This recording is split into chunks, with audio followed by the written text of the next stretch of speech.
Greetings, fellow Whovians. Whovian Queen here. Hope you have a good week so far. Well, our look at the 11th Doctor era continues with the second adventure, The Beast Below. So, let's take a look at it. The 11th Doctor and Amy arrive on Starship UK, a colony ship in the future the population of the United Kingdom evacuated on to escape deadly solar flares. Amy is taken by the monk-like Winders to one of many voting booths set up on the ship when she investigates a hole containing a tentacled creature. She is shown a video about the truth of Starship UK, then asks if she wants to protest the truth or forget about it, the latter causing her short-term memory to be wiped. Amy chooses to forget and creates a video to herself to prevent the Doctor from learning the truth before the mind wipe. The Doctor is curious as what protest will cause and activates it, sending him and Amy into the maw of a giant creature below the ship. The Doctor induces the creature to vomit, allowing them to escape back to the ship. The Doctor and Amy meet Queen Elizabeth X, known as Liz 10, the ruler of the ship.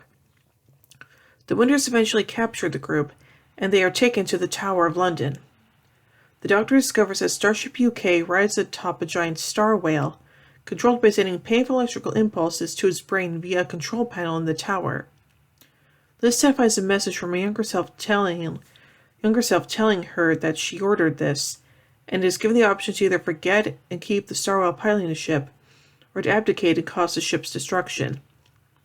The Doctor decides to make the whale brain dead, allowing it to continue traveling. As the Doctor starts to protest, Amy recalls hearing the Winders leader Hawthorne stating the whale will not eat the children. She forces Liz 10 to hit the abdicate control. To everyone's surprise, the whale continues traveling at a faster speed.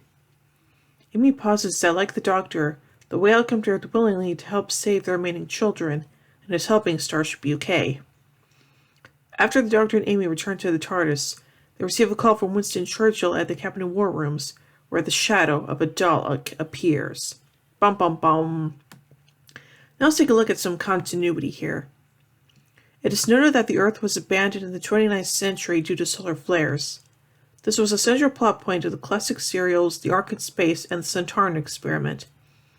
Liz 10 mentions the Doctor's previous encounters with British monarchs, including Victoria, Elizabeth I, and Elizabeth II. Liz 10 herself is seen again in the Pandorica Opens, confronting an intruder in the royal collection in the 52nd century. The Workman's Tent, investigated by Amy, is a friend of a shop called Magpie Electricals, a shop that first appears in The Idiot's Lantern. The episode also continues the story arc of the crack pattern, where it appears at the end of the episode on the side of the Starship UK. Woo. And now on to the production of this episode. Executive producer and head writer Stephen Moffat wrote the episode as an introduction for Amy into the role of the Doctor's companion. The episode showcases her first adventure away from her homeworld and her first time in space. The climax of the episode, where the Doctor decides the best thing he can do is to kill the star whale as painlessly as possible, but Amy comes up with an alternative solution that is more humane, was assigned to stand out in the Doctor's memory as a failure of a huge scale. It also reinforced the Doctor's need for a companion and showed how important Amy would be to him. The Beast Below was in the second production block of the series. The read-through for the episode took place on August 20th, 2009. Scenes set in Liz 10's Buckingham Palace were filmed in Markham County Park, Port Talbot, on a night shoot on September 22nd, 2009. The interior of the orangery was used as the palace. The room in the Tower of London where the climax takes place was filmed at Neath Abbey. The industrial streets of Starship UK were filmed in a disused factory in Mamelad, with the art department designing it in accordance to Moffat's specific description in the script. Gillian put some of her own wonder at the set into Amy's actions when she admires the street for the first time. The set for the Whale's Tongue was challenging for both the art department and the actors. With guidance from a stunt coordinator, Smith and Gillen were required to slide down a short slide before dropping 6 feet. Gillen stated this was the most bizarre moment of filming for her. For the opening scene in which the Doctor holds Amy's ankle while she is suspended in space, Galen was hoisted on wires above the TARDIS prop in front of a green screen while a wind machine created the effects of being in space.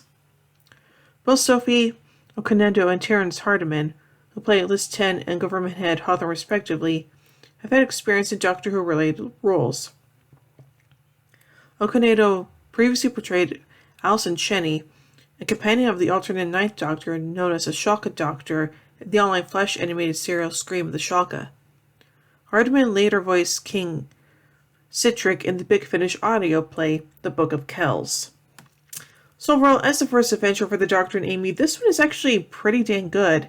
And the whole concept of the Doctor trying to do something like he did to Spacewell will later come up again in a certain anniversary episode that I'll get into talking about eventually. So, yeah.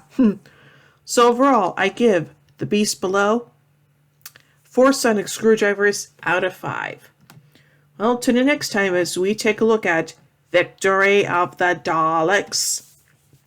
Well, hope you enjoyed the review, and if you did, be sure to give it a thumbs up, share it around, subscribe if you haven't already, hit the bell icon to be notified about when I upload videos. And if you want to help support this channel, be sure to check out my Patreon page. Link, as always, is in the description below. Well, until next time, this is Sylvian Queen saying, "Oh my giddy aunt! When I say run, run! I've reversed the polarity of the neutron flow. Would you like a jelly baby? Fantastic! Allons-y! Geronimo!" Bow ties are cool, fezzes are cool, and Stetsons are cool.